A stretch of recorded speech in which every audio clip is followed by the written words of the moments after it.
Mesdames et messieurs, bonjour et bienvenue sur Une Minute dans le Monde depuis le studio Rekamadugou. Présidentielle américaine, la candidate démocrate Kamala Harris et son colistier fraîchement nommé Tim Walz ont entamé hier mardi 6 août 2024 leur tournée des États clés. Première étape, Philadelphie, où devant un public enflammé, ils s'en sont pris au républicain Donald Trump tout en appelant à regarder vers l'avenir. À moins de 3 mois du scrutin, le duo Harris-Walz veut s'afficher comme un ticket complémentaire susceptible de séduire un électorat très vaste. Elle est une ex-procureure capable de devenir la première femme noire présidente des États-Unis, lui un ancien sénateur capable de parler à la classe ouvrière. Kamala Harris, qui n'a eu que 2 semaines pour choisir son colistier après le retrait de Joe Biden, a présenté son potentiel vice-président comme un combattant en faveur des classes moyennes et un patriote. En Afrique du Sud, près de 90 personnes ont été retrouvées par la police en banlieue de Johannesburg. Selon les autorités sud-africaines, elles y vivaient dans des conditions inhumaines et auraient été détenues contre leur gré.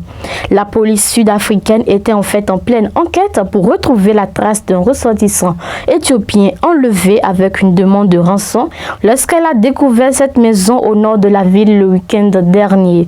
À l'intérieur se trouvait non seulement l'Éthiopien kidnappé, mais également ses autres ressortissants.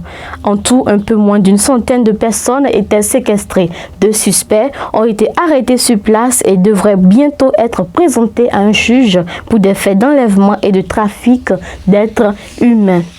Après le Mali, le Niger rompt à son tour ses relations diplomatiques avec l'Ukraine. Le Niger a annoncé rompre avec effet immédiat ses relations diplomatiques avec l'Ukraine il y a 2 jours. L'un de ses plus proches alliés, le Mali, avait pris la même décision après une lourde défaite infligée fin juillet à son armée et aux paramilitaires russe de Wagner à Tinzaouaten à la frontière avec l'Algérie.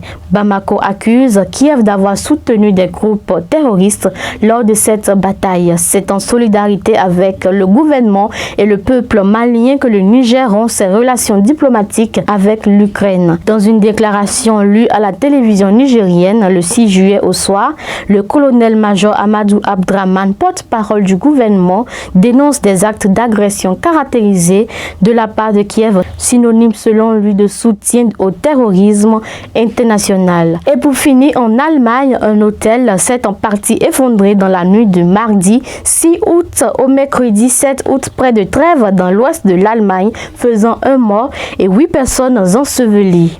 Les 8 personnes encore sous les décombres sont pour certaines grièvement blessées et les pompiers ont établi un contact avec quelques-unes d'entre elles, a précisé la police dans un communiqué. 14 personnes s'y trouvaient et 5 d'entre elles ont pu sortir par leurs propres moyens.